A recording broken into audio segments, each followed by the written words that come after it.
अस्सलाम वालेकुम sir. My self राहील अकरम और जो मेरे दूसरे ग्रुप मेंबर थे उसमें उमर है और दिलावेज़ है। सर जो हमारा पेपर था उस ये जिस जर्नल में ये पब्लिश हुआ है, journal of computational and applied mathematics, और जो हमारा पेपर था वो बेसिकली था लैटिक्स ऑन सिंप्लिकल पार्टीशन। यानी कि ये सर इसने लैटिक्स को जो इसने डिफ़ाइन किया है या जिसके ऊपर ये लेके गया वो सिंप्लिकल पार्टीशंस के लिहाज से इसने देखा है इसमें। तो अगर हम इसके बेसिकली हम इसके जो अब्स्ट्रैक्ट पे पहले आते हैं, उसमें सर ये इसने D plus one pencil latex को इसने लेके जाना है सिंप्लिकल पार्टीशन इन आर डी। ये हम स्टडी करेंगे। अब ये पेंसिल लैटिस, ये लैटिक्स की ही आगे कैटेगरी है जिसको हम डी+1 पेंसिल लैटिस बोल रहे हैं। The barycentric approach naturally exist the lattice from a simplex to a simplicial partition. Sir ये जो लाइन है ये इम्पोर्टेंट है। ये सारा जो पेपर है वो इसी के ऊपर बेस है। यानी कि ये जो लैटिक्स को जब उसने आगे सिंप्लिकल पार्टीशंस पे लेके जाना है तो उसके लिए हमें जो जो की वर्ड या की कॉन्सेप्ट है वो एक बेरिसेंटिक अप्रोच है और फिर आगे सिंप्लेक्स है। तो ये हम देखने से पहले सर हम पहले एक देखते हैं कि लैटिक्स हम किसको कह रहे हैं। लैटिक्स सर हमारे पास एक poset is called lattice if it both MCL and JCL।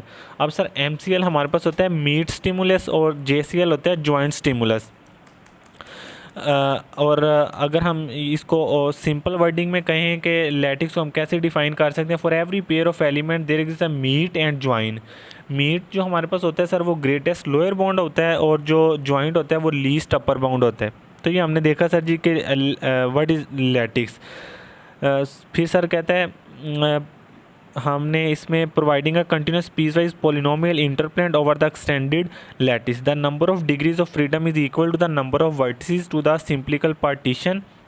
The constructive proof of this fact leads to an efficient computer algorithm for the design of lattice. Sir इस के and इस paper के वो and पे फिर इस पे पहुंच जाएगा कि वो कंप्यूटर एल्गोरिदम डिज़ाइन करेगा लैटिक्स के लिए। तो ये बेसिकली हमारा एब्स्ट्रैक्ट था। अब अगर हम इसके इंट्रोडक्शन पे आते हैं तो इंट्रोडक्शन पे सर इसने जो फर्स्ट पैराग्राफ में इसने कहा है कि अगर हमारे पास एक multi variate Lagrange polynomial Lagrange interpolation को अगर हम देखते हैं तो वो मच हार्डर देन होता है यूनिवेरिएट। मतलब अगर उसमें एक वेरिएबल है तो वो थोड़ा सिंपल होता है, मल्टी वेरिएट थोड़ा उसको इंटरप्रेट करना कुछ डिफ़िकल्ट है। While the existence and uniqueness of interpolation in the universe case are guaranteed by the fact that the interpolation points are pairwise distinct, this is far away from the truth in the multivariate के case में ये इतना difficult नहीं होता। अच्छा, अगर आप आगे सर अगर हम इसमें देखें तो इसमें उसने कुछ टर्म्स यूज़ किए हैं। एक उसमें हाइपर प्लेन्स है वो इसने डिस्कस किया, बेरिसेंटिक अप्रोच है वो उसको लेके चले। अब अगर हम ये हाइपर प्लेन और बेरिसेंटिक अप्रोच को देखें सर, जो बेरिसेंटिक अप्रोच होता है ये इसको हम अगर एस्ट्रोनॉमी के लिहाज से देखें तो ये बेरिसेंटर होता है कि हमारे पास centre of mass of two or more bodies that orbit and other and is a point about which the bodies orbit. इसको हम ये बेरिसेंटिक अप्रोच इसने ये डिस्कस करेगा। और हाइपर सरफेस या हाइपर प्लेन्स को अगर हम देखें तो सर ये जनरलाइजेशन होती है of the concept of hyper plane curve and surface. ये प्लेन और सरफेस की हमारे पास जनरलाइजेशन है। तो सर ये इसने इंट्रोडक्शन में इन बातों इन दो जो कीवर्ड मैंने आपको बताए हैं इसको लेके चला है वो। अगर हम सर इसकी प्रीलिमिनरी पे आएँ तो वहाँ पे इसने जो सबसे पहले डिफ़ाइन किया उसने सिंप्लेक्स को।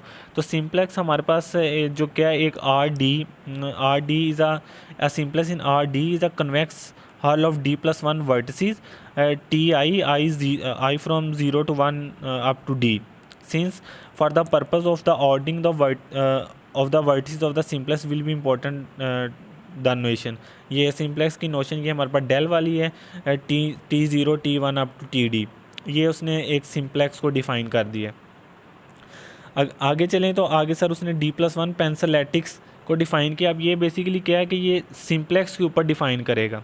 हमारे पास सिंप्लेक्स हमने देखा सिंप्लेक्स। अब D+1 lattice on delta is set of, ये हमारे पास जो D+1 पेंसिल लैटिस है ये कहते हैं is a set of N+D or D. Point generated by particular D+1 pencil of n+1 hyperplane such that each lattice point is an intersection of D+1 hyperplane, one from pencil. Furthermore, each pencil intersects at a center. अब क्योंकि sir वो जो अभी हमने देखा कि ये D+1 pencil lattice था, ये हमने सिंप्लेक्स के ऊपर डिफाइन किया, तो ऑब्वियसली ये उसका सबसेट होगा।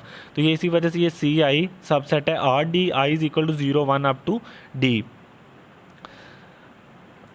अच्छा सर, अगर हम इसी तरह नेक्स्ट पे आते हैं तो ये हमारे पास ये इस डायग्राम में ये इसने सर ये इसमें ये बैरिसेंटिक अप्रोच को ही उसने थोड़ा सा एक्सप्लेन किया है। अब ये सर जो हमारे पास operation on D+1 pencil lattice है, ये ऑपरेशन जब हम डिस्कस करेंगे ये जो यही हम आगे, क्योंकि हमने उस सिंप्लिकल पार्टीशन पे जाना है, तो उसके लिए हमें ये से D+1 पेंसिल लैटिस के जो ऑपरेशन है ये हमें थोड़े से उनकी नो हाउ होनी चाहिए। तो कहते हैं in this section necessary tool for extending D+1 pencil lattice from a simplest to a simplicial partition will be provided. इसमें उसने हमें कुछ जो नेसेसरी टूल हैं सिंप्लिकल पार्टीशन पे जाने के लिए वो उसने ये जो एज अ थ्योरम वो हमें आगे एक्सप्लेन करेगा। वो बेसिकली टूल्स ही हैं हमने कि सिंप्लिकल पार्टीशन में हमने जाना कैसे। तो फर्स्ट थ्योरम अगर हम सर देखें तो हमारे पास कहते हैं let a D+1 pencil lattice of order n। हमारे पास एक पेंसिल ऑर्डर है ऑफ ऑर्डर n और हमारे पास D सिंप्लेक्स है। सर ये सिंप्लेक्स क्या होता है? सर ये जनरलाइजेशन होती है ट्राइंगल की, टेट्राहीड्रॉन की, उसी की जनरलाइजेशन ही है सिंप्लेक्स। तो ये हमारे पास डी सिंप्लेक्स है given in the barycentric form that be determined by parameter. ये हमारे पास पैरामीटर हैं कुछ epsilon naught, epsilon 1 up to epsilon D.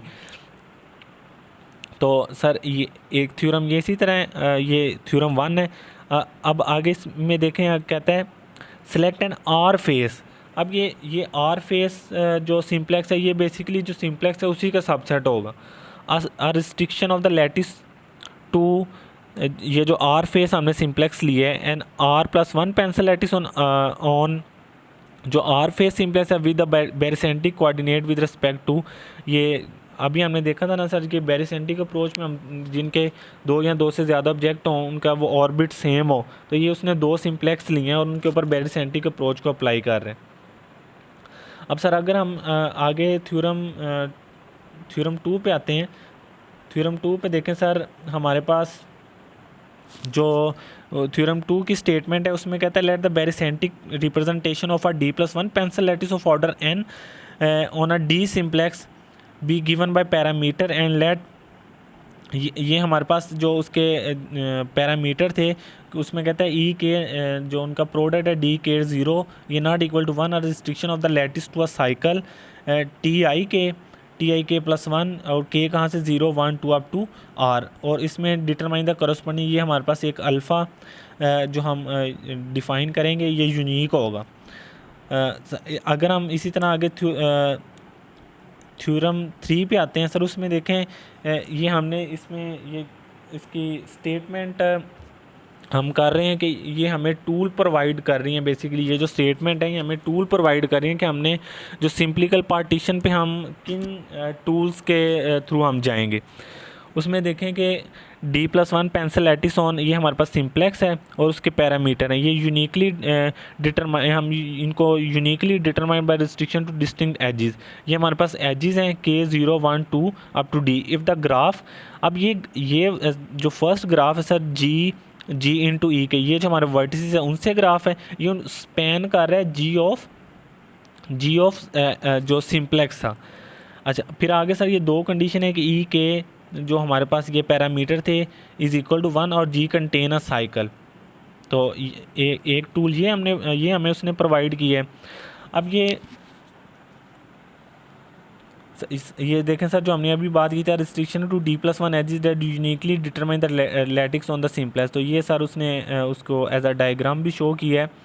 Theorem 5 पे इसी तरह ये हमारे पास सर एक सिंप्लेक्स है, फिर हम उसको इस सिंप्लेक्स को रीऑर्डर्ड भी कर सकते हैं। रीऑर्डर को उसने डेल डैश से डिनोट कर दिया और उसके जो इंडेक्स वेक्टर ये टी नोड उसको वो डैश से डिनोट कर रहा है। तो ये हमने जो सिंप्लेक्स है उसको रीऑर्डर भी कर दिए। नेक्स्ट सर अगर हम अब देखें ये जो हमारा 4 वेल लैटिक्स होना सिंप्लिकल पार्टीशन, अब ये बेसिकली हमने वो सिंप्लिकल पार्टीशन पे आना था लैटिक्स को लेके, तो उसके लिए जो हमें टूल चाहिए थे वो हमने डिस्कस कर लिए। अब उसमें देखें we are now to able to extend a D+1 pencil lattice from a simplex to a simplical partition. Of course, this extension should be such that of any pair of simplex that share a common face should share the lattice distance to that face too. अब ये सारी चीज़ें हमने वो जो बैरिस्टिक approach, ये basically बैरिस्टिक approach की ही बात करें वो हमने डिस्कस की है। तो अब थ्योरम 8 जो है, थ्योरम 7 तक तो उसने हमें टूल प्रोवाइड किए हैं। अब जो थ्योरम 8 है वो जो हमारे पास जो इसकी कह लें कि इसमें मेन या थ्योरम 8 उसमें हमारे पास उसकी स्टेटमेंट। नेक्स्ट अगर ये देखें सर, इसमें ये इस एग्जांपल को हमने यूज़ करना है, the star with 2m-2 tetrahedron where m and m-2 tetrahedron have a common edge. अब इसमें देखें जो बेरिसेंटिक अप्रोच है उसको उसने वो लेके चला है।